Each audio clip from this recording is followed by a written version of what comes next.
Yeah. I'd like to welcome Rebecca Tolan to the show. I'm really excited to have you on.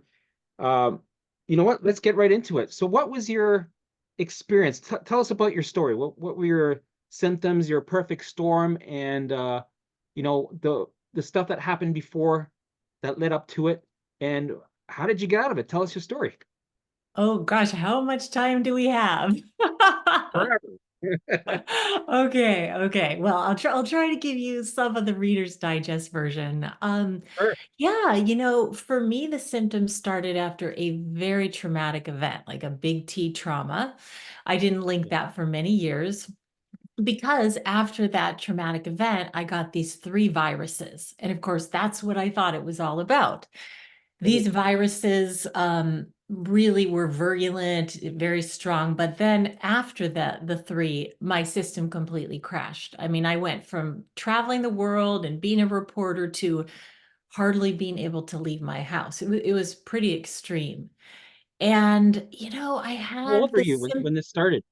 How old were you I when you was started getting? 33, Okay, and 33. you were a reporter. You look like a reporter. Okay, that makes sense. Awesome. That was my profession, I Okay, yeah, really I played a reporter on TV.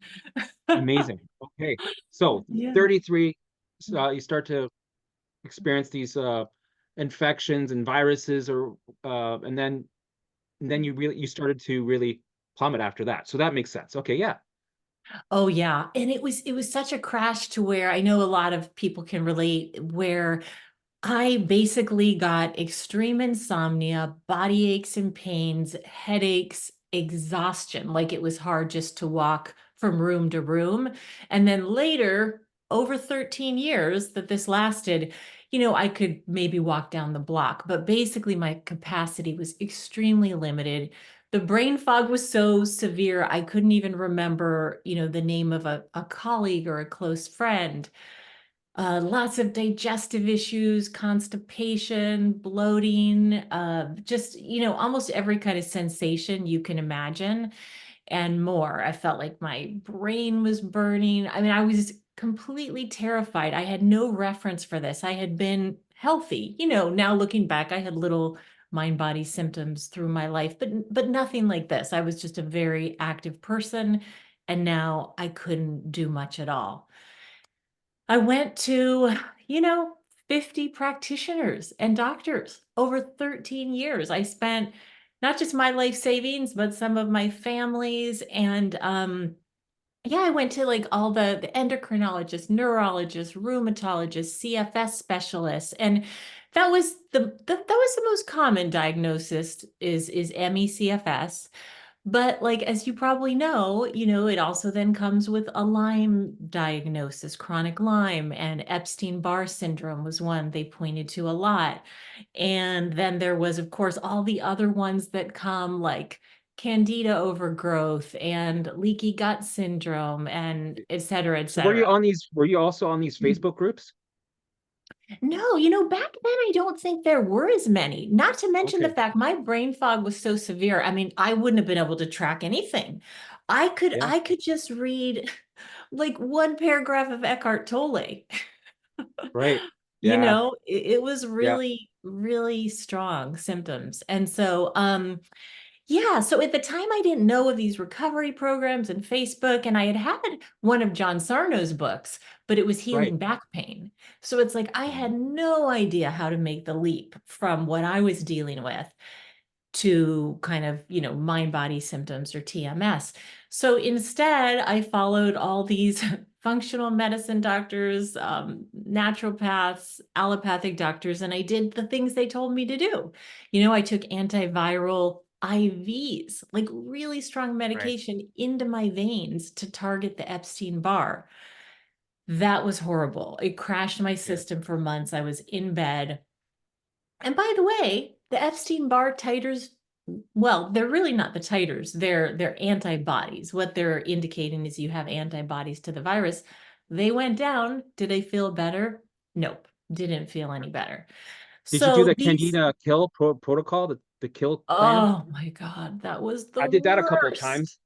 Yeah. I did it. I did that. And then I am not kidding you. I was on 3 years. I was on the anti-candida diet where I was just eating Right. like basically green vegetables, like no potatoes, no carrots, no rice, and either salmon, like fish or chicken for three Right. years. And that was the most Yeah. bloated I've ever been. I mean, I really felt like I was in my first trimester. It was really horrible. I just had so much fear around food. I had all the food sensitivity tests that said I was sensitive to everything possible. Did you have And any like safe kale. foods at all? Did you have any safe foods that you stayed with just so you could get by? Yeah, yeah. I mean, like spinach, kale, like green, basically green vegetables, and then Right. protein, animal protein, which I didn't even like because I had been a vegetarian before, and I tend Right. to prefer that diet. But I was so desperate, and I had doctors convincing me that the candida was taking over my system, and I had to be on this diet. But I really didn't feel any better on that diet. Probably N- worse. Worse, worse. Yeah, with Yeah. the Candida kill plan, I was way worse with the Candida. Like Were with the you? all the supplements, all the money I Yeah. was spending on supplements made me feel. And I'm wondering, like, this stuff is dangerous. Some of Oh the yeah, functional medicine, 30 the supplements at supplements. a time. And I don't know about you, but I had like the little baggies and the little, pill boxes. And Yep, at me one too. point, I was on over 30 supplements a day. And I felt way worse because, yeah, these are like unproven supplements and your liver has to process them. And I knew at Right. the time this doesn't seem right. But again, Yeah. this information that you're spreading now, that I teach now, it really wasn't out in the mainstream for the kinds of Yeah. symptoms you and I are talking about. It Yeah. really Makes wasn't sense. there. And again, I had limited capacity. I used to be someone who was, reporting from disaster zones, and I could just barely read an article on my computer. Wow. Yeah, yeah. So let's see. I mean, I could keep going. I could keep going, but I also can move into the, what helped if you want. Yeah. So those are the main any other symptoms that because I like to talk about symptoms here and there just in case somebody else is like, oh, I got that one. Because some shows they don't like to talk about symptoms because it might be triggering, but I don't mind talking about them just because it might help somebody to go, oh, okay, good. So they're motivated. They know that they can recover too, Yeah, right? totally. I know. I know it's kind of pros and cons.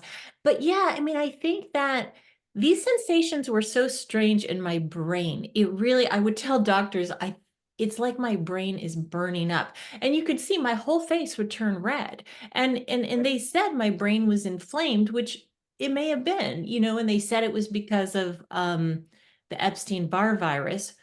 It may or may not have been because of that, but what I now see is our immune system is controlled by our brain and nervous system. And when you're scared and in a hypervigilant state, none of those systems are working properly. So, yeah, very strange sensations in my brain. I think the insomnia was by far the worst because I pretty much had insomnia for 13 years. It was horrendous. I mean, I would sleep so little each night, and I'm someone that really needs 8 hours to feel okay. And then that would just trigger the next 24 hours of, more aching and pain and Do you have a more lot of fatigue. avoidance behaviors, a lot of avoiding crashes? Oh yeah. Yeah. So because I was so afraid of the insomnia, because the insomnia for me was like my post-exertional malaise. When I would get overstimulated, it would cause insomnia. But then the next day, of course, I'd feel much worse. And so I was just avoiding the world. I mean, I had to go on federal disability, and my medical file was so big that I qualified for that. Because I had no way of supporting myself at this point. So I was avoiding the world. If I would just talk to someone in the evenings, it would trigger the insomnia. So I went into complete silent mode in the evenings. I was living alone for a lot of this. There were times I needed to move in with my mom, and I would rent out my house as an Airbnb to try to avoid foreclosure. It was really, really tough. I mean, there was so much grief and just so much heartache through this whole process. But yeah, I think that the insomnia was really a big issue, and just all the other kind of quintessential symptoms that we hear with long COVID and CFS were part of it. Shortness of breath was a big one. really very short of breath. When I would stand, I would get dizzy, I would get lightheaded. At the time, I wasn't diagnosed with POTS, but now I see those were the symptoms of POTS because I couldn't really stand up. So, yeah, I would avoid standing, I would avoid walking, I would avoid talking, I would avoid pleasurable foods that I was told not to eat. I would avoid reading much. Some of this I just couldn't do because I couldn't really concentrate and I didn't have the physical strength to do it. But I was also so afraid of these activities. And doctors literally told me, there was several doctors, and one I really trusted who was a naturopath that said, you are very fragile. Your adrenals are like going into complete exhaustion. You could have to be on hydrocortisone the rest of your life if you deplete your adrenals. And so if you do more Sure. than your energy window, you Yeah. could basically become completely unable to do anything. I mean, how terrifying is that, right? That's Well, he's so programming scary. you. He's programming you into a state of fight or flight, more avoidance, more fear, more labels.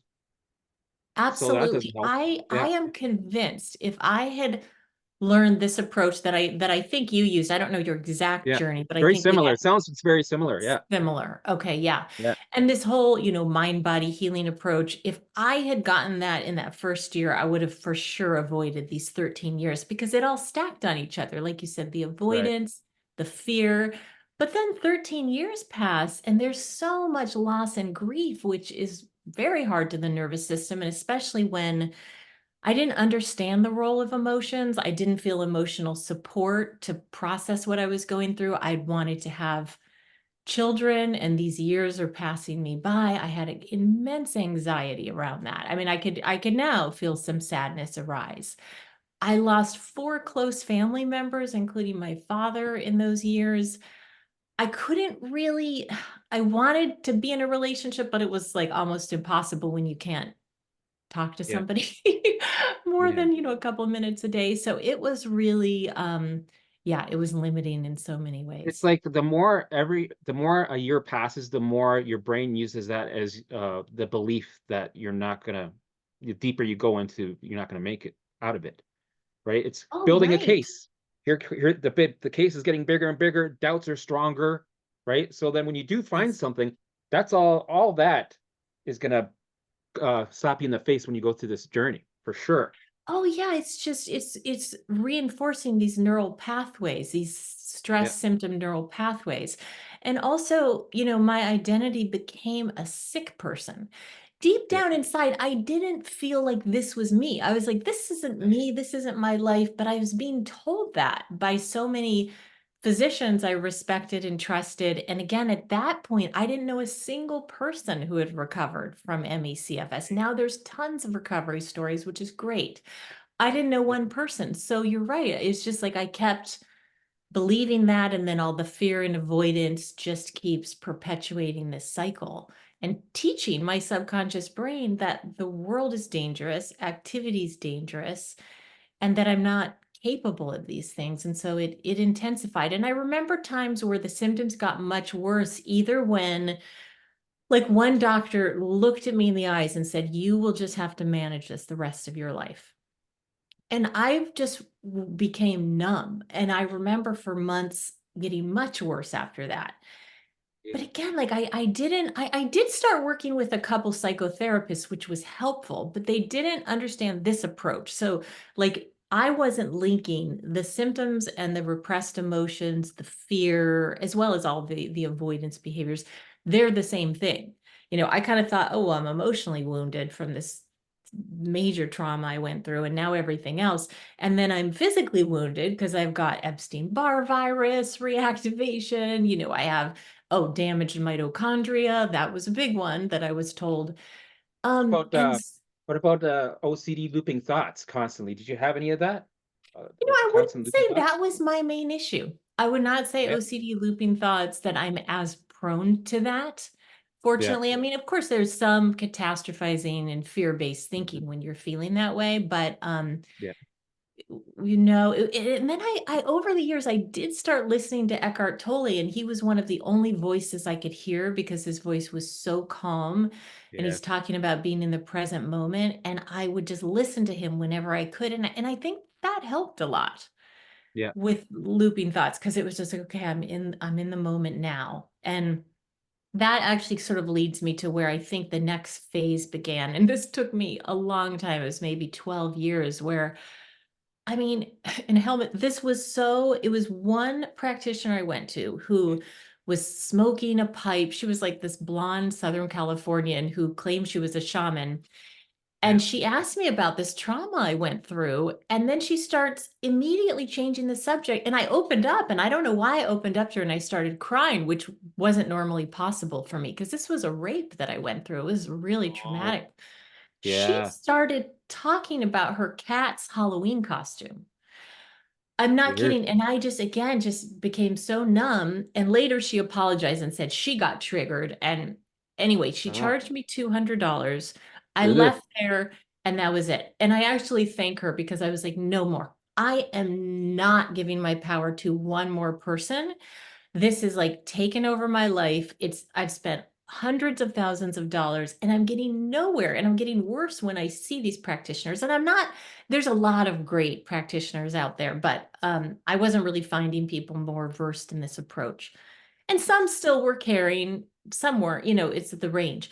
But I Right. just said, I'm taking back my agency. And I do think some kind of surrender happened where I stopped fighting myself. I stopped fighting the symptoms. I stopped trying to fix myself. I did not like the symptoms, but I was like, you know what? I'm just going to do the only thing that's been helping all along, which is like meditation, very gentle yoga, laying in the grass in the backyard, looking at the leaves, listening to the birds, listening to Eckhart Tolle. And then I started writing poetry, and it kind of took my mind away from the symptoms. And so I just started doing that. And I experienced this year where mentally and emotionally, I wasn't fighting it. And I was actually, I would even say, at peace. It was very interesting contrast because the symptoms were just as intense. Like everything burned, everything hurt. It was like a lighter fluid sometimes going through my veins. But I wasn't emotionally and mentally resisting. So the quality of life was higher. Again, I didn't really, I still hadn't learned about TMS, but it kind of naturally started happening this way for me. And then I'm like, okay, well, I'm just going to kind of enjoy my life the best I can. So I signed up for this online poetry class. And through that, I met a woman who recovered from CFS through TMS, or, obviously Howard Schubner calls it mind body syndrome or neuroplastic symptoms, but John Sarno called it TMS. And it just took that one person, that one recovery story, and she explained the science. And by the way, I had migraines too. So I told her I could only talk on the phone for 10 minutes. And 3 hours passed.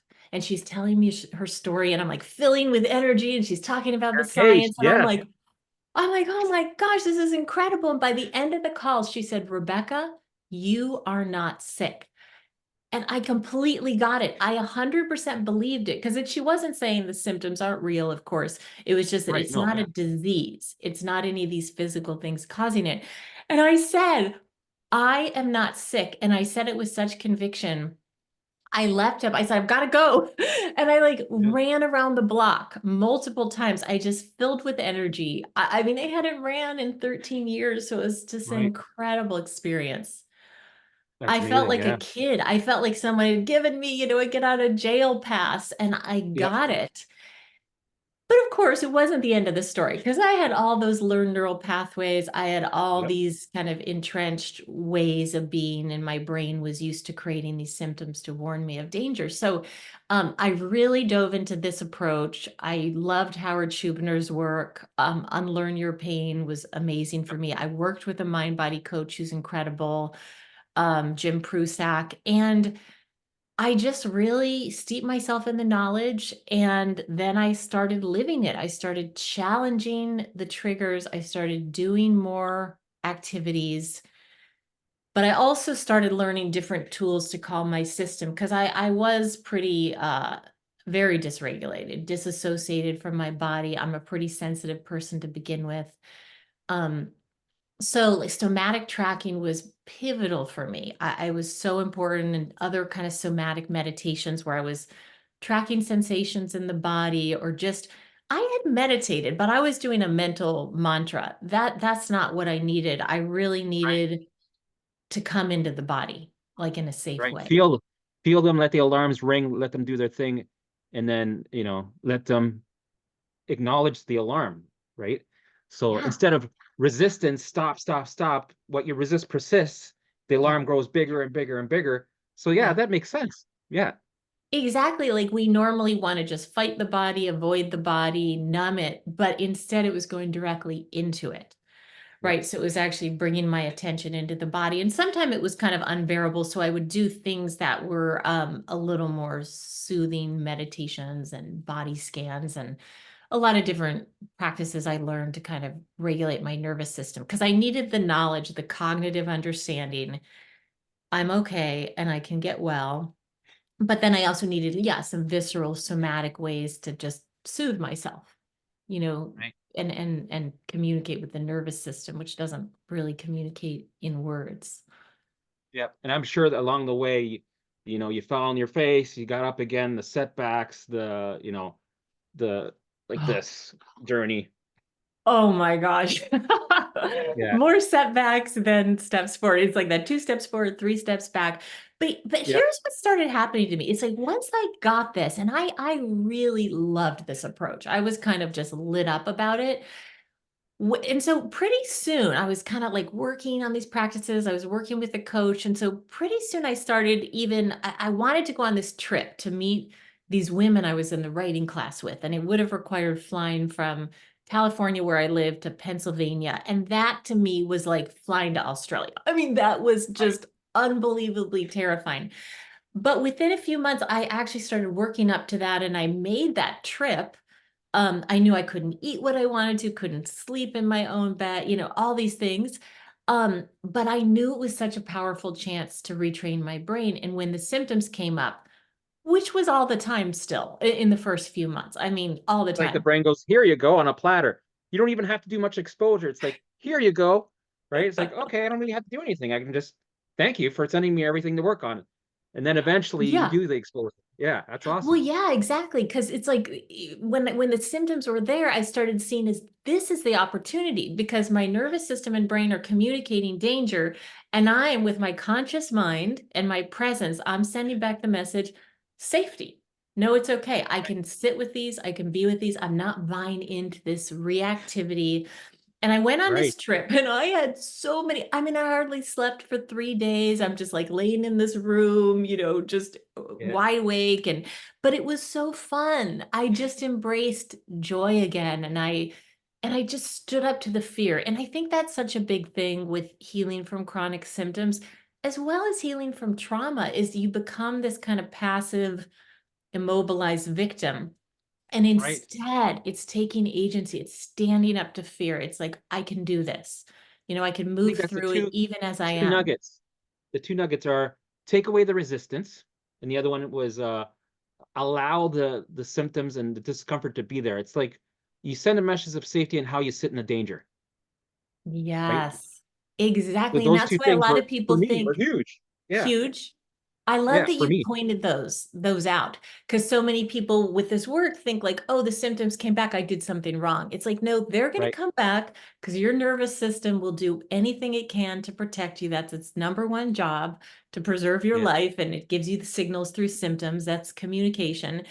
But this is your chance to send signals Right. back. No, I'm not buying into the fear. And you go do something else. You turn your mind to something engaging or something you enjoy. And it sends these signals. You're not running from a tiger. You're not in danger. And it takes a lot of repetition. I mean, for me, because I had so many years of this, it really is like Right. retraining that hyperactive puppy that's, terrified. And that's our primitive brain. This is what I say to people that I talk to about this on my channel. And I say it right off the bat. I'm like, this journey from here to here, don't think you're gonna get relief. And know that you're gonna feel like shit. And I say you have to feel like shit in order to make any changes. You need it because those are, like you said, those are your opportunities. And people are starting to see that I felt like shit today. Oh my goodness, it was a shit show. I'm like, amazing, right? I'm like, you need it. I'm like, and then some people said, I had two good days, and now, oh my God, I'm like, who cares about those good days? We want the bad days because those are the golden opportunities. We need them. And then people go, oh, so that's a good thing. And then it kind of drops the loads a little bit. They're like, okay, so I'm just because I feel like shit does not mean I'm not moving forward. Right. Because people think if I don't feel good, that means I'm doing something wrong, and then they quit or they jump to another modality or right. Completely. I love that you do that. That's complete reverse psychology. It's like Yes, instead of celebrating the days you don't have symptoms or even the moments, it's like, oh, I felt like shit. Great. yes, Hooray. yeah, That's fantastic too, because you're bringing lightness and play. And I know I've seen a yeah, little bit of your videos. You bring tons of humor, and that's like the best thing for us because we take these symptoms so seriously, and it's understandable when you're suffering. I get it. And it's not what's helpful. right. You know. Right. I try to bring that big monster down to size a bit because if you can Yeah. laugh at it and then you see me, there's the evidence. He's an average Joe. He recovered. That means I can recover. And I can laugh about this. I have a permission slip to laugh about this. Okay, so that makes the journey a little bit less, you're not facing Mount Everest. You're facing maybe, a plateau or something. Exactly. And then it's like you see the symptoms as that like opportunity to climb the mountain. It's like, oh, great. It's like I can climb this mountain. This is a challenge. This is the time to climb the mountain when I have the symptoms instead of Yeah. like yeah, this unsurmountable obstacle. And I love that you do that in, I don't know if you do it with groups but I think the Groups. camaraderie can bring a Yeah. lot. I do it in my groups and I have it in my program. It's just a uh, me and my truck just talking, right? It's not professionally looking. It's very, I got my two dogs there, and I just had to get it out. So I was like, because I know I was not comfortable with filming, so I just had to start doing it, whatever, get uncomfortable with it, Yeah. and get the message out. And it doesn't look professional, but there's nuggets there, right? There's a trend, there's a pattern, and if you get the pattern, you don't need a program anymore. You can implement the patterns and do it yourself. And you know what? I use this without still with my life, and it's not so much with health anymore. More, it's more for business or relationships or how I'm going to create my reality, my future. Right? I use the same methods for that. Yeah. Well, exactly. And see, that's what I think what works for our recovery is actually kind of a timeless wisdom, right? It's not resisting reality. When we Right. resist how people are, we want to change them, we suffer more. We resist our body, we want to change it, we suffer more. But as Byron Yeah. Katie says, only every single time. And when we allow it, we observe it, we move more with life. We look for the nuggets, like you say. I call it the wisdom in symptoms. Our life becomes more than it was before. It becomes more than the symptoms. And like you said, then it trickles over into every aspect of life. Like a gift. It's a And I know gift. It's a it's gift. hard to I know say that can sometimes, but sound so annoying for so long, right? yeah, Oh, but it is it is. because I'm on the other side. It's a gift, right? But during Yeah. that, it Yeah. was an exorcism every day for me, right? But Yeah. I learned so much and I'm happy. I needed a shakeup in my life. I needed it badly. And Yeah. now every moment going to the store is like the best thing in the world. When before doing something amazing was a 2 out of 10 and I was miserable, hardwired, angry, right? So we need it. Wow. Sometimes we need that gift, right? To wake up, the Yeah. awakening, right? Also What? spiritually. Spiritually, I grew. Yeah. And I thought I was spiritual before, but no, Yeah. I wasn't. I wasn't really, right? It's like you need to lean on discover yourself and that you hold on to spirituality to cross over that bridge. You need that Yeah. trust to get you there because you're surrounded by smokes and mirrors constantly with your symptoms, Oh, right? So you need to hold completely. on to that, Yes. belief system or the spirituality that you have. Yeah, Yeah, and exactly. And then I think, we can think that, our symptoms and all the outer conditions are what makes us happy. And when I went through, I mean, it took me so many years to be worn down enough to the point where this kind of letting go started happening, where I realized the outer conditions are never going to make me happy. And if you're waiting for your symptoms to go away to be happy, it's going to be a yeah, really long wait. For one right. thing, finding I know it's a hard jump to leap to happiness. We don't have to jump and we don't want to fake anything, but just finding some acceptance or some peace or even some compassion is what's priming your brain and nervous system for your recovery. But also then you're just embracing this moment and it's like you're milking it for what it is. So when I got to that place of that kind of surrender where there's intense physical symptoms, those hadn't changed, but there was some real like opening connection to something much greater than myself, the sense of inner peace and meaning. That's where I really got, okay, these are different things. Outer conditions are not going to make me happy. Yeah, it's great to recover physically. You can do it and it's really important. And it's great to go for the things we want in life, but like holding it more lightly, because when we're rooted in ourself, for me, it's sort of more an embodied sense of myself, but that connects me more to something larger than me. I'm not just in that little me in my head. I've got to get this. I've got to do this. I've got to force this. Yeah, life becomes bigger. And I'm not saying I live in this place all the time and it was like a one and done thing for me. Oh yeah, It's not. It's a moment by moment practice, but overall the baseline's a lot higher, right? In terms of just right. enjoyment of life, acceptance, peace, self-awareness, compassion for other people. Everybody suffers deeply, and It's true. I have sometimes that now. it Before I shows was up in Mr. Judgy. symptoms.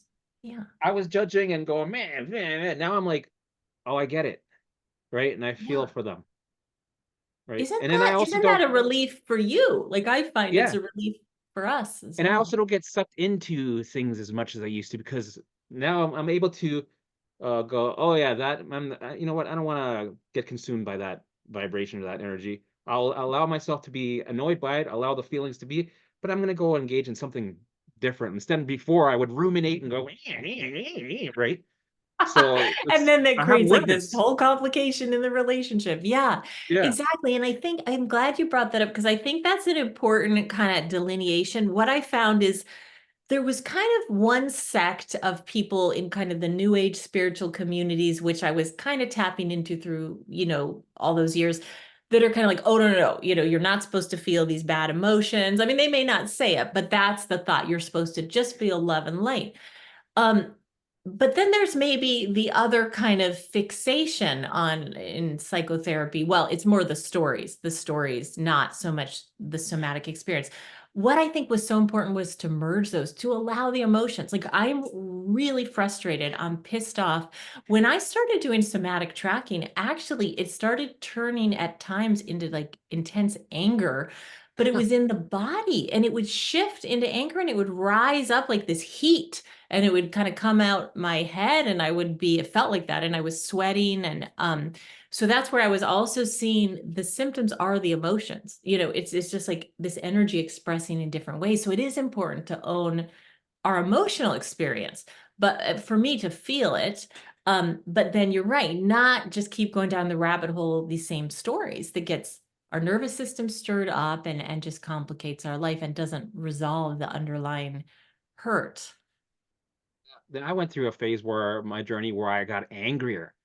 And it was I thought, am I doing something wrong? This is another, yeah, point where I thought I was doing something wrong because I'm like, and I didn't like it because it reminded me of who I was before, and I was improving, right? And then I got angry, and I think it was just something I had to, one of the layers of the onion, another door I had to open and experience and feel and release. And Yes. I Yes. just had to go through it and allow it. I'm like, you know what? Yes. I'm not going to analyze. I'm not going to try to figure out. There were days where I had no emotions. I had the nothingness. That was even Yeah. more scary, That's right? And more scary, that when you numbness. feel like you're going to be stuck with that, I'm like, am I going to be one of those people that's going to be stuck with the nothingness forever? Yeah. Right. And then I had to, of course, I had my setbacks and I'd fall on my face. I'd have the catastrophizing, but Yeah. eventually, whatever the brain wanted to send me, the body wanted to send me, I just let it happen, let it do its thing. And I would get out of these emotional phases. Yeah, that's such a relief, isn't it? I mean, it Yeah. seems like the worst thing. We don't want to allow anger because we don't have models of healthy anger in our culture. We don't want to allow numbness. That feels like death. But then when Yeah. you enter into it, it can pass. And you can also, there's a part of you that can be watching it and there's a part of you that could be in it. When Right. you're all in it, you think that's you and it's taken over your life. That's where it's really terrifying. But then through this healing process, you bring in some mindfulness. It's like, okay, yeah, there's a part of me that is really scared or really pissed off. And there's another part that can watch that. So that's not all of who I am. And I found that kind of like allowed it to cycle through, like you say, and it keeps going. I mean, I've gone through this year, there has been some really tremendous emotional stress and heartbreak in my life. And even recently, I was feeling numb. And it was like, wow, I haven't felt this in years. And it was just this dullness. And I at least though had the awareness to know it's just too much for my system to feel now. If this is the protective mechanism, because I Yeah. can't go into the intensity of these feelings. But then each day, I mean, I still work with somatic tracking, or I kind of more do it for emotional tracking. And even if it's Yeah. numbness, when you enter into that in your awareness, there's actually quite a bit of sensation in numbness. And so I do those practices. Sometimes I do expressive writing, and then I find it's lifting more Yeah. readily than it used to. But I'm also just kind of honoring, like, thank you, mind and body and heart, for trying to protect me and just giving Yeah. this to me, in manageable doses. Yeah. I've had people mention how they don't like the idea of allowing or asking for more of that uncomfortable symptom feeling, whatever it is, because they think if you're allowing that, it's going to program that to be the main. That's it. You just program that. You're programming yourself to be sick, right? And then I mentioned that, well, maybe temporary, temporarily you bring it in, you might have, you know, 5 steps back, but you're dissolving that alarm compared to if you constantly resist it for weeks, years, months, years. How much focus do you think you're putting attention on something that you're resisting? Because you're creating that alarm to stay on, right? So that puts more focus, Exactly. and that makes your reality. Then temporarily allowing it to be there, it dissolves, you move on. Oh, completely. And I use that a lot, what you said in the beginning, what you resist persists. Like if you think of like a hot potato and I'm throwing it to you, it's like, this is dangerous. I don't want this. That alarms the brain and nervous system. Something I'm carrying is unsafe. Yeah. It's already there. The thing is, all these thoughts and emotions live in the 95% of the subconscious mind that we're literally not aware of. It's like the iceberg below the surface of the water. Mhm. So by allowing it or acknowledging it, it's not creating it, right? It's there. It's just we're not seeing it. And then when we see it and allow it, it actually sends that message like, oh, this isn't so bad. And that's Right. what John Sarno wrote about so many decades ago, is these repressed emotions under the surface that we're holding down are the thing that just like really keep that brain in this stressed mode, keep it Yeah. activated and keep it trying to clamp down to protect us from the emotions because we have a perception they're not safe. And Right. it's really not our fault. It's nobody's fault that is experiencing these symptoms or emotions. I mean, if we had learned how to feel the emotions in a safe, supportive way as we're children, like we would be We doing didn't that. have a handbook. We didn't get a No, handbook. So it's not we our didn't get a fault. handbook. Our parents Life didn't get throws a us handbook. curveballs all the time, right? It's throwing you Yeah. curveballs, and we're like, we get hit with it, right? And we don't have a handbook to read and go, oh, this is what I do, right? So, Yeah. it's we're actually the lucky ones that Yeah. figured out the handbook, kind of, wrote it, put it together. Here's the book, follow it, and you can get your life back. Some people never find those answers and they get stuck for 10, 20, 30 years, all their lives. They never find it. Oh, exactly. And kind of my my vision and hope is that now that there's so many people putting out this information, like you, like me, like lots of other people, there'll be that hundredth monkey Yeah. syndrome where or effect where after enough people believe it, it will become more mainstream. But right Right. now it's not. And if you're watching this interview, you are lucky that you're exposed to this, because I spent hundreds of thousands of dollars in a medical system where doctors are not being trained in this, even though there's neuroscience to back it up. But I've Right. heard it said that the medical system, I mean, it's very conservative and it's usually like 30 years behind the neuroscience. And of Right. course, it's the whole pharmaceutical industry is based on a whole different financial model. So I think we're really lucky. And I think because this is the truth of what's happening with so many people with chronic pain, chronic fatigue, brain fog, dizziness, digestive issues, it will continue to come out, into the forefront. I do get a lot of with people I know, family, friends, just in general, you see that people think it's hogwash. It's like, oh no, no, okay, that's not it's not okay. You're what you're saying, it's in my head, it's anxiety. Yeah, yeah, yeah, no. No, this is serious. You have to really, let's really, okay, enough of this nonsense, right? They do a lot of that. Yeah. You're like, no, man, you don't understand. This is it. This is the thing. It's not right. Right. You've been brainwashed to think it's everything. Yeah. This is it. Kind Yeah. of. So then I just leave it alone. I'm like, you know what? I can't put the energy in to try to convince everybody. So I'll just have my own YouTube channel, make a lot of noise there, and collaborate with people. We make noise, and then maybe they'll go, huh? They're creating this loud hurricane vortex, and I'm starting to see evidence. There is the evidence. You know what? Maybe there's something to this. Maybe it's not hogwash. Oh, exactly. Exactly. Same here. I at first I was like trying to tell the world, and it's like, people just aren't receptive until they are. And then I found there were people, family or friends that they would be like, "Oh yeah, that makes perfect sense, 100%. Oh yeah, but I actually have this structural issue. I have degenerative discs, or oh no, but Yeah, I have Lyme bacteria." And so I'm even if I special. told them I did too, it's just Yeah, they can't make the leap to themselves right. until they can. So, I think, yeah, we're planting seeds. It's how I see it. And people kind Yeah. of sprout when they're ready. Right. It's like everybody thinks they're the special case. And I don't blame them because I felt like that. And you're Mhm. faced with all this information that you've all the years of research, all the rabbit holes I went to came back to haunt me later with Yeah. doubt. So I finally find the path that goes, no, no, remember that thing you researched. All the files come here, let's throw that, magnify that. Right? So it's Yeah. you're walking Yes. up this magma mountain with flip-flops because of all the research you did in the past. Oh, totally. If I even teach this, like you, I teach classes, I run groups, I do this all day, every day. I mean, recently when I got a little uptick of symptoms because of all this stress and I was feeling this Yep. burning in my brain, there was this thought that came back. Maybe it really was heavy metal toxicity. That was Oh the one man. thing you didn't treat, for those 13 years. But I kind of laugh at it now because it's like, Yeah. oh, we went down all those rabbit holes. We're not going down anymore. But I'm yeah, happy I didn't I'm happy I didn't go too deep in that rabbit hole with chelating or detoxing, you know, metals because some of the stuff supplements that they take is very dangerous.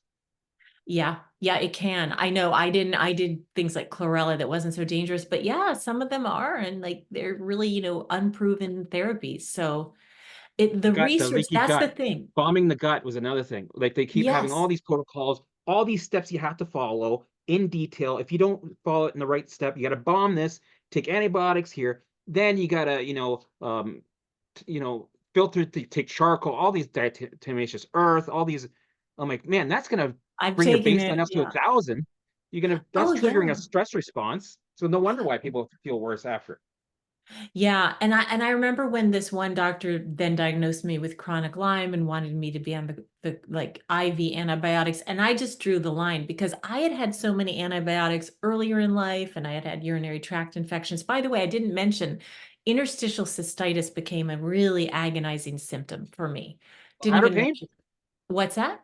You had bladder pain? Oh, terrible. Yeah. So Me that was too. like for years I had had urinary tract infections, but then when I got the CFS and all those years, then it kind of morphed into what they call interstitial cystitis, which is bladder pain, which is TMS, which is a mind body symptom. So I had known that antibiotics kind of wreaked havoc and made me more susceptible to those infections. So I was not willing to go down the chronic antibiotic route. Um, but I think, at some point when people, and we could talk about the bladder pain if you want, but I want to make this point that How did you sometimes, know? when people ask me, we have so many things to talk about. It's like so exciting Yeah, when you come together with someone like you to have so much in yeah. common. But um, people ask me, but what about this? And what about this? And what if they're missing the mitochondrial damage and the spike protein and all that? It's like at some point you have to take charge and make a decision. Is this Mhm. information supporting me? Is it helping my recovery? And even if they make all these rational arguments and it's not helping you, and you make a decision not to pay attention because it's actually scaring you.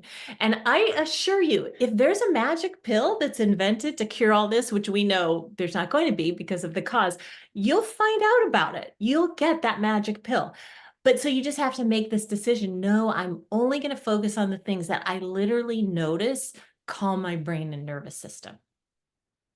Okay. Well, what I tell people is when they talk about labels, lab reports, blah, blah, I'm like, sure, those things are real. Sure. But the thing is, when you're in a state of fight or flight, right, your body isn't working efficiently. And if you are going to look, you're going to find shit, right? But for me, it's irrelevant because the Yeah. fix is the same. Once you're fixed, that stuff goes poof, poof, poof. It lifts anyway. It's just temporary. So why do you want to look at something? Why do you want to look at a scary mess that's temporary and bring in the labels and put your baseline up and get into a cycle? That to me seems irrelevant and a lot of wasted time. It's just looking at the effect. It's not looking at the cause. If we were Yeah, just picking apart rising seawater and all these effects of global warming, then we're not tracing it back to like, well, what's causing it? I don't think this is right. controversial anymore. Yeah, CO2 emissions, then we can keep playing whack-a-mole with all the mhm, effects. You can keep chasing after all these things that seem real, but you're not getting to the root cause. And I think most of them, like you're saying, like the inflammation is an example, right? Where your brain and nervous system aren't working well. There are inflammatory cells created.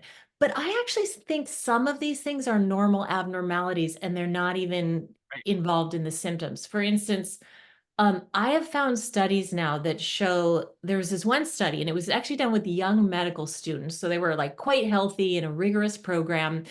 And they had, there was a percentage that had high levels of Epstein-Barr antibodies, as high as infectious mononucleosis, and they had no symptoms. They didn't actually know they had this, except they did this, they were part of this clinical study. So I don't even think that all these tests, and I found the same thing for some of the bacteria with chronic Lyme. Yeah. There's people who have high levels who don't exhibit symptoms.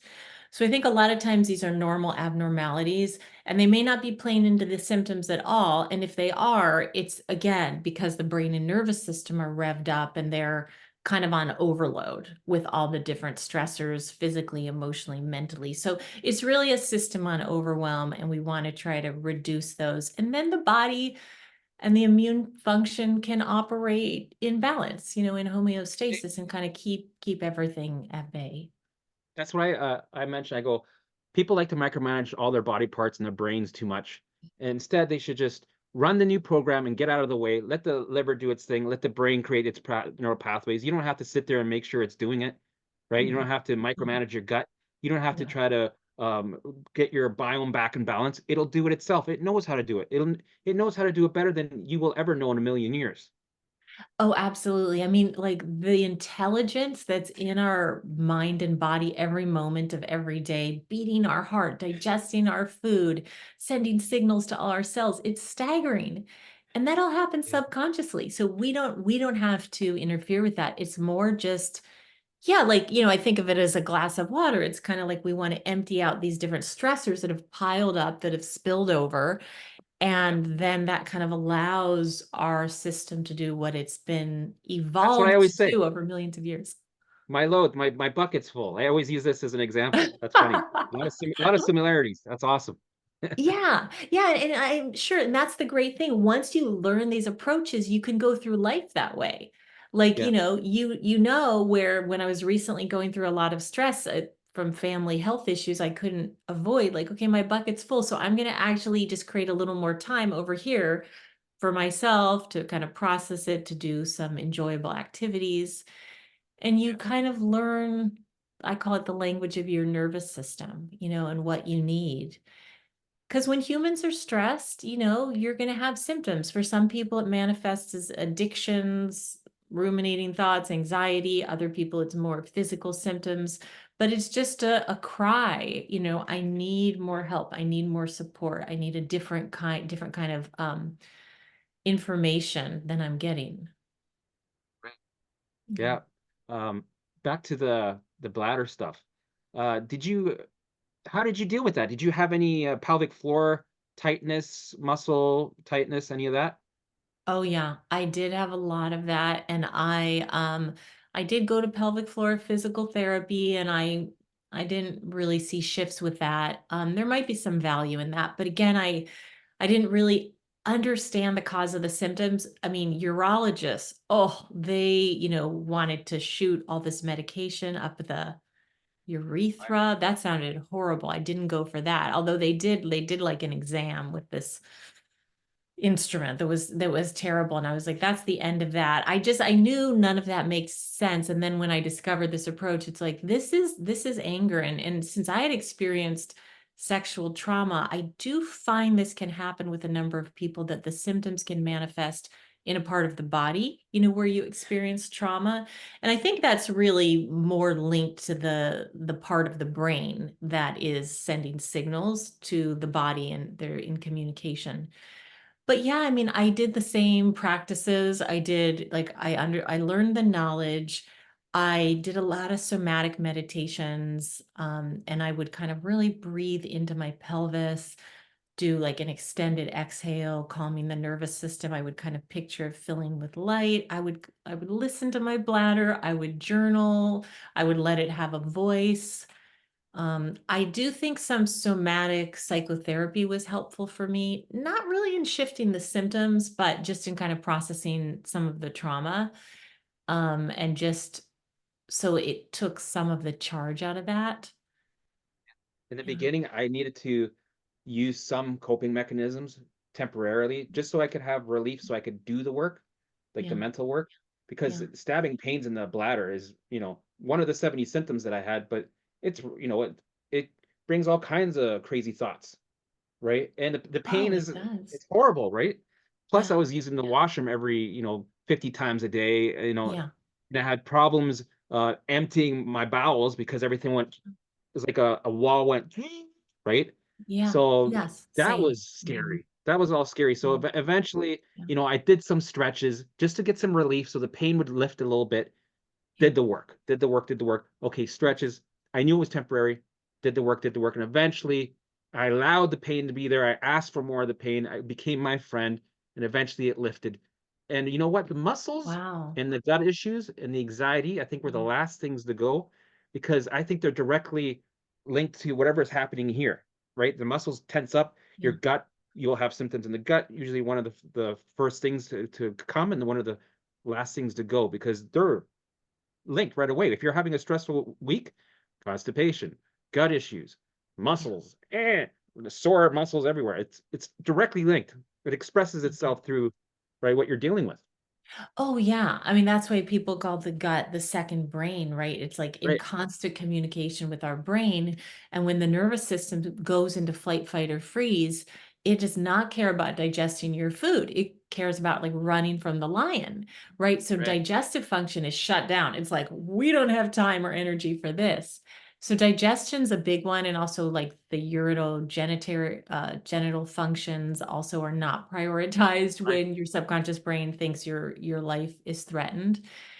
So that's great you were able to resolve it with that. And I also found stretches was helpful because I mean, I do believe, we're in a physical body, so we want to care for our physical body too. Not to think the stretches are what's gonna heal you, but Yeah. whatever brings a little relief. I'm not like such a purist where I would say never do anything that's gonna also support your physical body. It's more the mindset of Yeah. I'm not broken. There's nothing wrong with my body. My body's resilient, but self-compassion was really important to me. And I saw Yeah. it was a missing link for a lot of people I work with. So I studied mindful self-compassion, and I started just saying, my body just needs a support. It's not because I'm sick or broken. Like this heating Yeah. pad with castor oil really was helping the pain in my bladder. And I don't really understand why. It's supposed to increase blood flow with the castor oil pack. But I was like, I'm doing this not because there's anything wrong with me, but it feels better. And I'm going to be compassionate to myself as I do all this other You give work. yourself that permission slip. It's okay, blah blah blah. It's just temporary and whatever. Um, Yeah. and then you're not so hard on yourself because you're doing it. Allow yourself the relief. Why not? Right? Yeah, well, exactly. And that's the key, really, is not to be so hard on ourselves. And I think That's such an integral part of this whole thing. And we know that those of us with these symptoms tend to have, I mean, for me, it was like perfectionism. It still is. I mean, some days I'm like a recovering perfectionist. Some days I'm still a full-on perfectionist. Like that was wired so young. I just felt I needed it to be safe for a lot of reasons I now understand. And it's helpful to kind of understand those. Like I can see why I became such a perfectionist. You know what? I Someone also who helped used me, it. yeah. I use it for my journey. Like I say, not to be so hard on yourself, but at the same time, I'm glad I was hard on myself during this journey because I was sticking to the work. I was determined. I was like, I'm putting everything on the shelf. I'm gonna do the work. I'm gonna recover. Everything was, a routine, and that's what pushed me through recovery. Right? I didn't Mm, give up.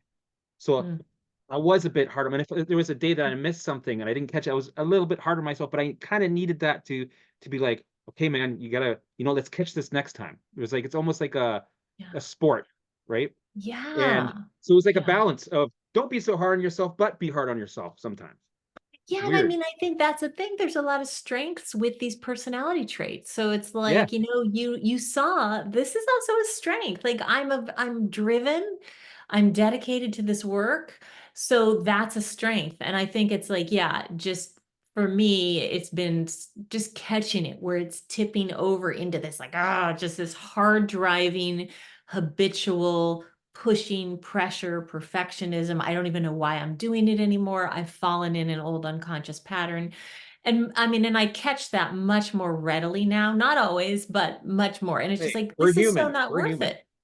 My body, Yeah, yeah. And my body starts talking to me and oh, thank you. Thanks for letting me know. Like I've fallen right. into like nobody even cares that I'm obsessing over this one paragraph for an hour, whatever it is, and so it's just again kind of like getting that mindfulness. And the self-compassion was really big because I just started realizing how I was treating myself. It was so critical that I wasn't recovering, that I wasn't different. And then even once I kind of recovered, that I wasn't helping more people, that I just started using that mindset to some extent in my work.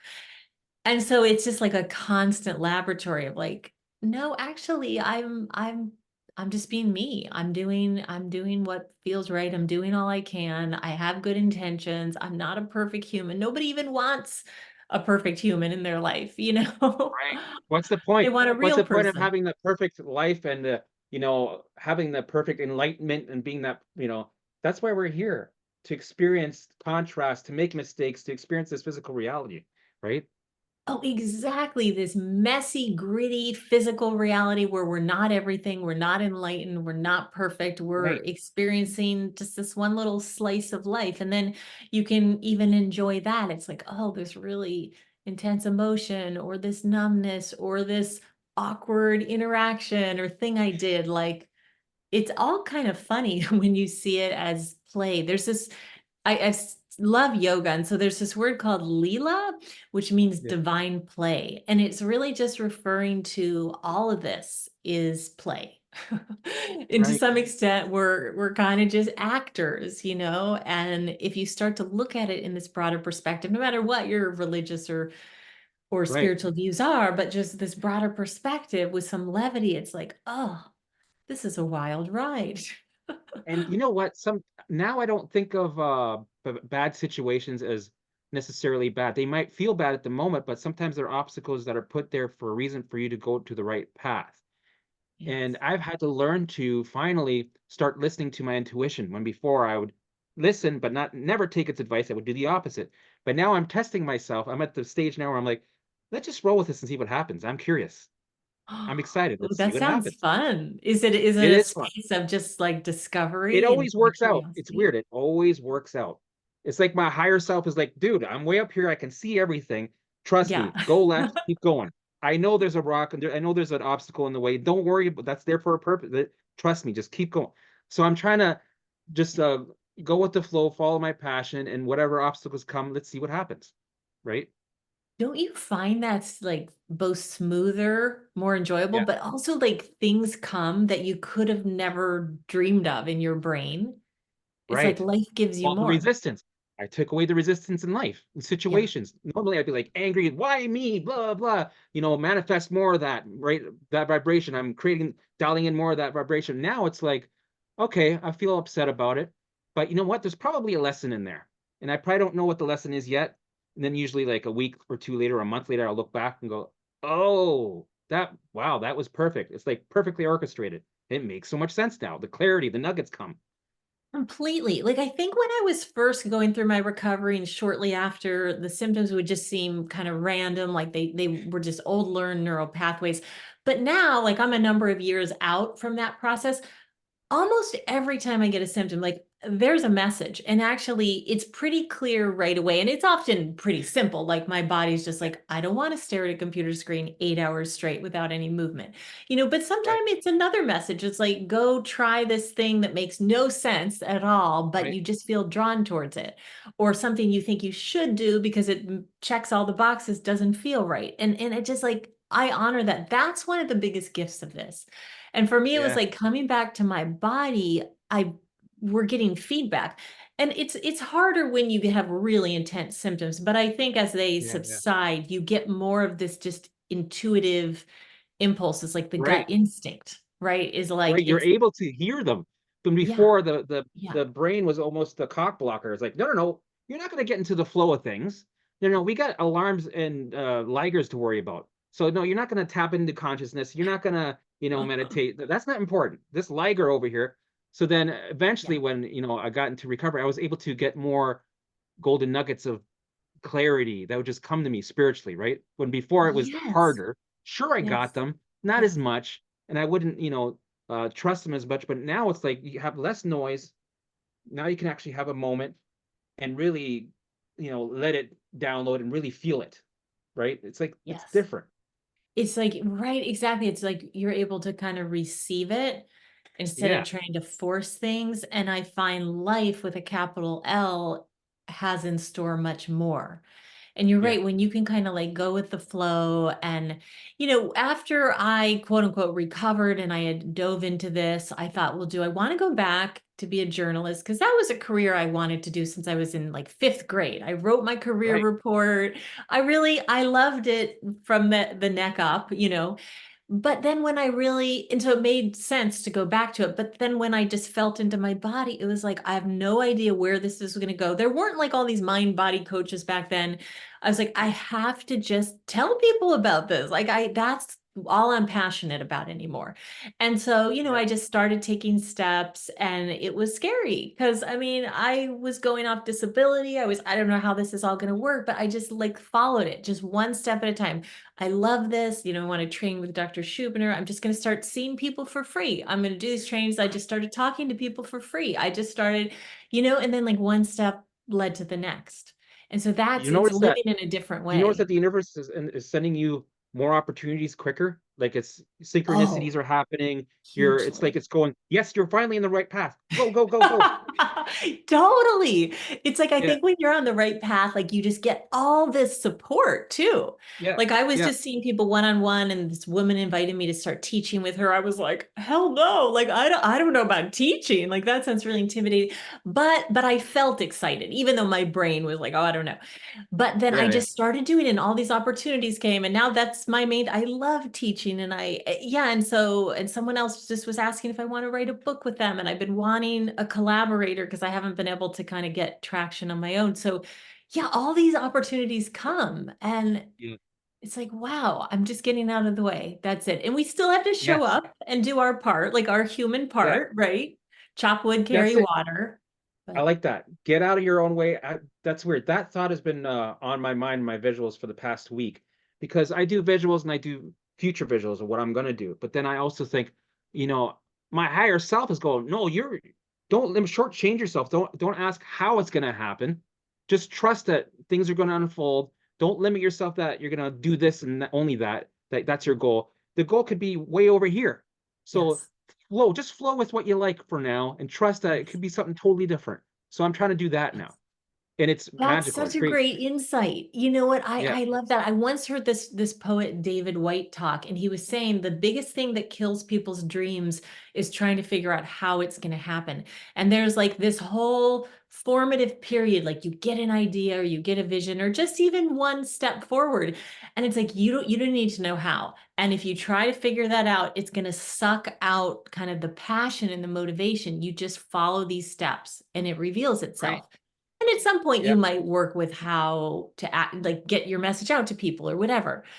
But yeah, the more we just go with these impulses, it's like for me, I'll feel this just excitement in my body, this kind of expansion, this openness when something's a yes, when it's a no. Again, even if my brain thinks it should be a yes, I just feel this kind of contraction, this tightness, or this like anxiety in my gut.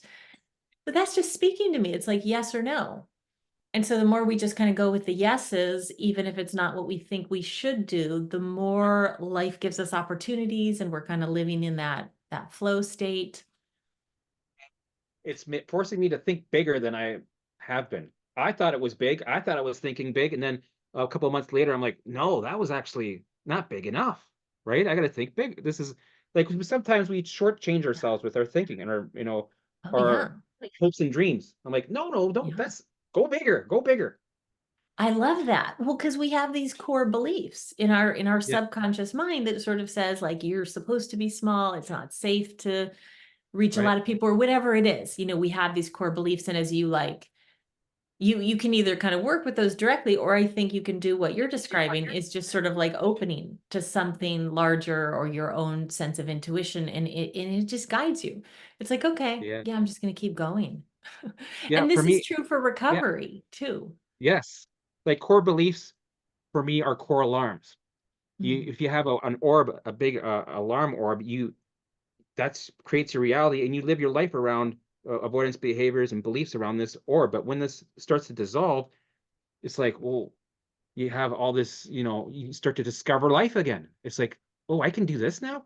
Let's explore that. Okay. When before there's always something pulling you back, going, no, no, no, be realistic. Come on. Right. Right, that's not safe. So Yeah. did you have to kind of like work with some of those beliefs or those past hurts, or are you more just kind of focusing on what you love and letting that energize I you? noticed it in the beginning, because I heard a lot of people say you have to change your core beliefs or you will never recover, which triggered me. And then what I Mhm. did was I allowed those, because I translated it to alarms. I allowed those alarms to sit there, do their thing, and eventually, when those alarms turned off, the core beliefs changed on their own without me trying to rip them out. They do Yeah, it on their own, just like micromanaging my liver or my brain, or right, the core beliefs yes. changed on their own. Same thing. I love that. Yeah, because Yeah. I think that's another way to go. And in a way, it's kind of an easier path is that allowing, whether it's allowing the symptoms, which I just call sensations, Yeah. allowing the thoughts, which is like the old limiting beliefs, just kind of allowing it all, not fighting it all, but observing and then moving into what feels a little bit better, whether it's thoughts or emotions. I think then it starts revealing like the fallacy of this cluster of pain and of just conditioned beliefs and old Right. hurts that we don't necessarily need to go in and pick apart, every last traumatic Right. memory. You might not need to do any of that. I mean, I've done Yeah. some of that was helpful. I don't know how much it shifted symptoms, but I think there's like different paths up the mountain. Right. With trauma, I get that everywhere I go, people talk about trauma, trauma, trauma. And when I was going through my journey, it was triggering because I thought, so do I have to dig for trauma to recover? Do I really have? And I didn't, I was scared to. And it was like, so I had to stop listening to these people talking about, no, you need to dig for trauma or you can't recover and you need to take our program. It's $5,000. Right. And I thought, well, you know what? Whatever happened in the past, put my alarm system on now. It's a now alarm. So Yeah. why don't I just turn the now alarm off with doing the work, and then in the future, if I want to dig for trauma, I'll be better able to because I'll be more calm, and it won't relight the fire of my limbic system. It won't go like this again, right? So it makes more sense to me to why don't I just fix the I'll turn off the now alarms, and then if I really want to go dig, I'll be better able to do it. 100%. And the thing that I would say too is like, I feel if somebody like you doesn't have an instinct to dig, there's no reason to do it.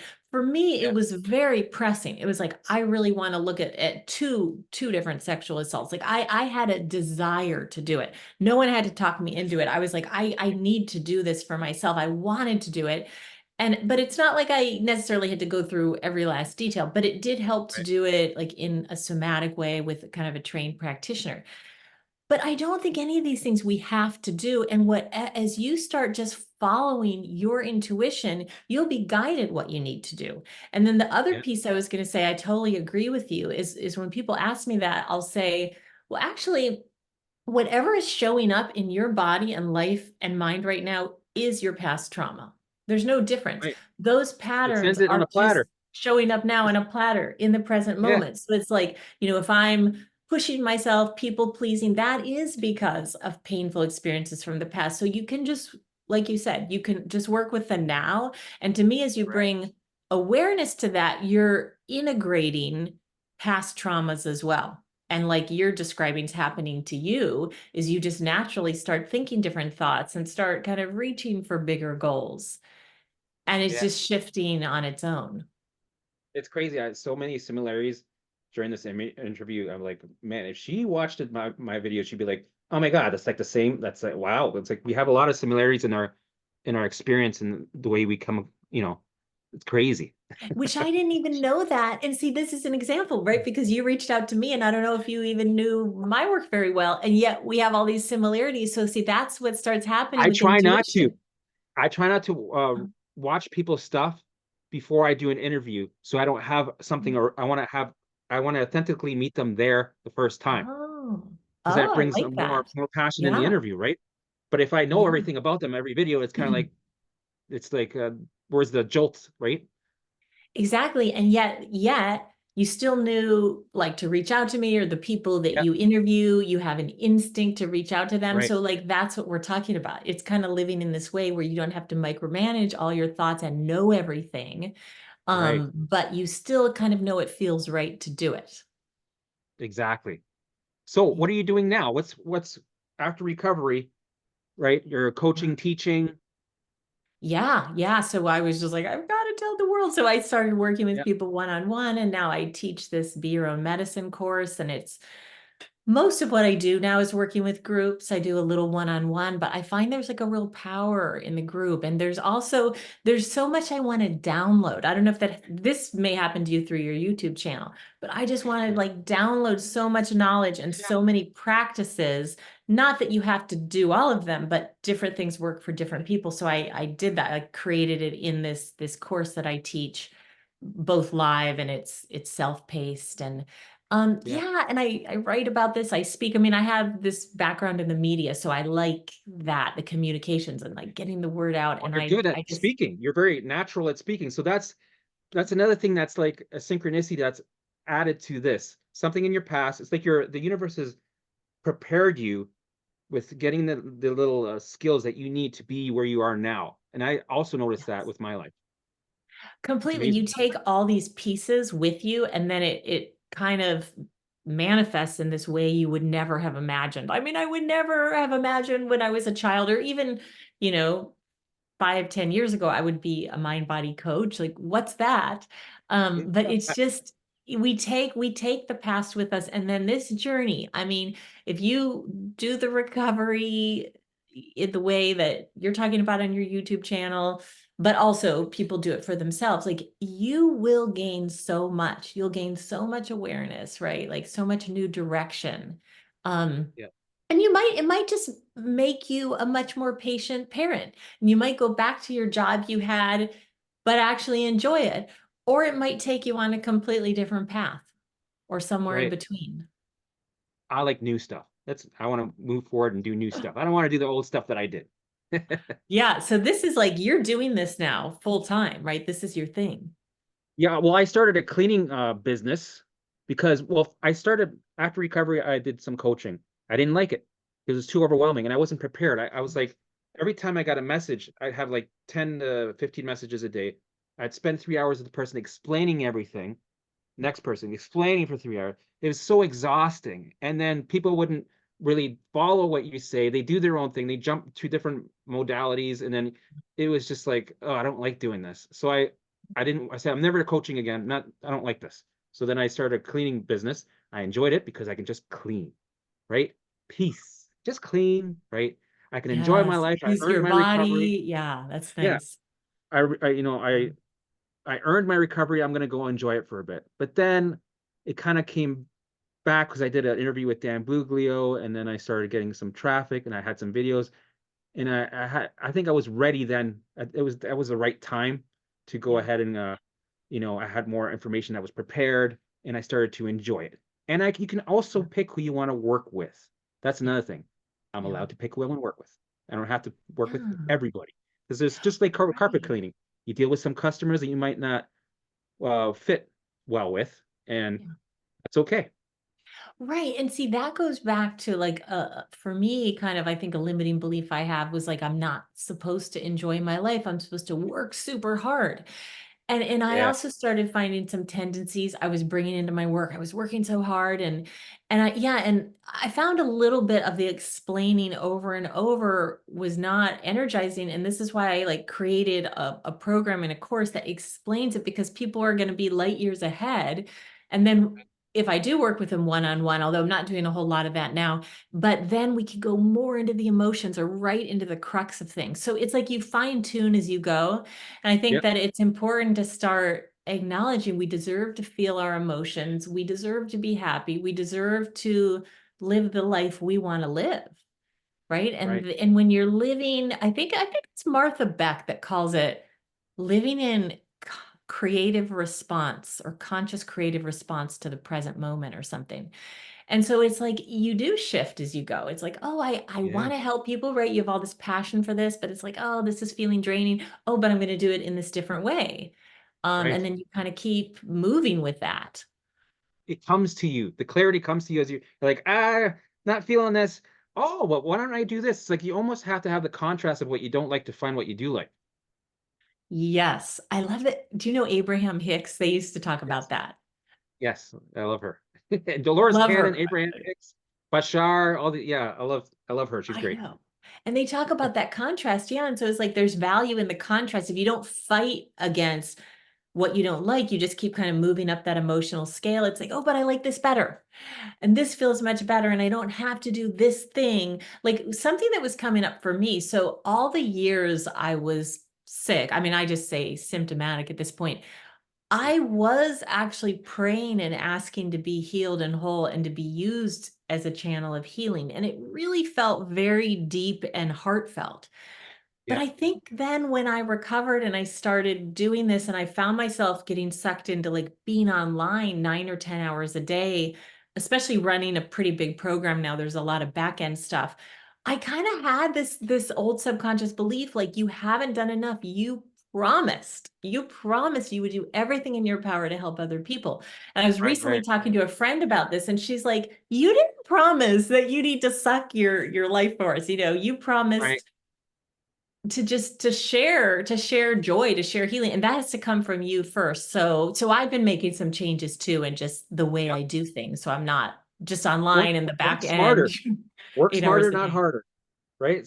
Because I Yeah, thought, you know, yeah, I gotta slave, I gotta do so much, right? But there are easier ways of doing things, and you don't have to feel guilty that they are right, easy because right. technically you're reaching more people because of the easier way. So there's your check mark. Yeah. I think I have a lot to learn from you because I see you're very prolific in just putting out content, and I think that's really beautiful. I'm still trying to get there because I still am pretty. I mean, to some extent, I'm meticulous, and that's my nature. But I'm still working with that. Like, just okay, you put it out there, and you're right. There's more content. You can reach more people. Nobody really wants it to be perfect. You're actually demonstrating these teachings.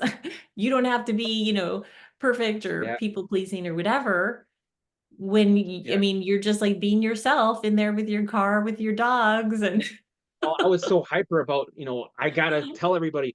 And I had to hold myself back during the journey of recovery because I wanted to tell everybody, but I was like, don't tell anybody yet because you could just be sabotaging yourself because then people are watching you and then it's too much pressure and you're not there yet. People won't take you serious. So I had to hold my mouth for a bit. Then finally, when recovery came, okay, okay, I want to talk about this. And I finally now I can get finally do that. See, and that's the thing about timing too, because I find a lot of people that are still recovering will put pressure on themselves. Like I either, yeah, need to go help people with this, or I've got to get back to my job, my life, this.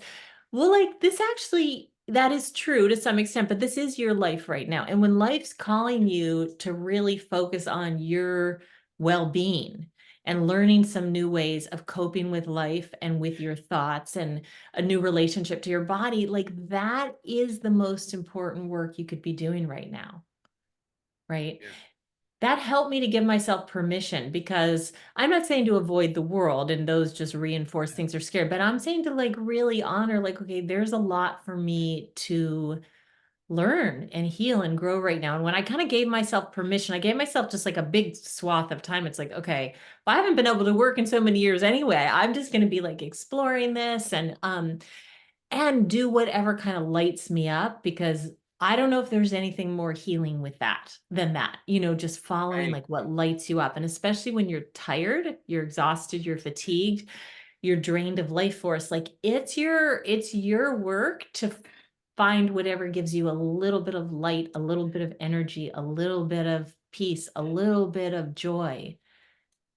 That's the most important thing of all, right? Both during Right. Yeah. recovery and after. We want to recover because we think it will make us happy. Yeah.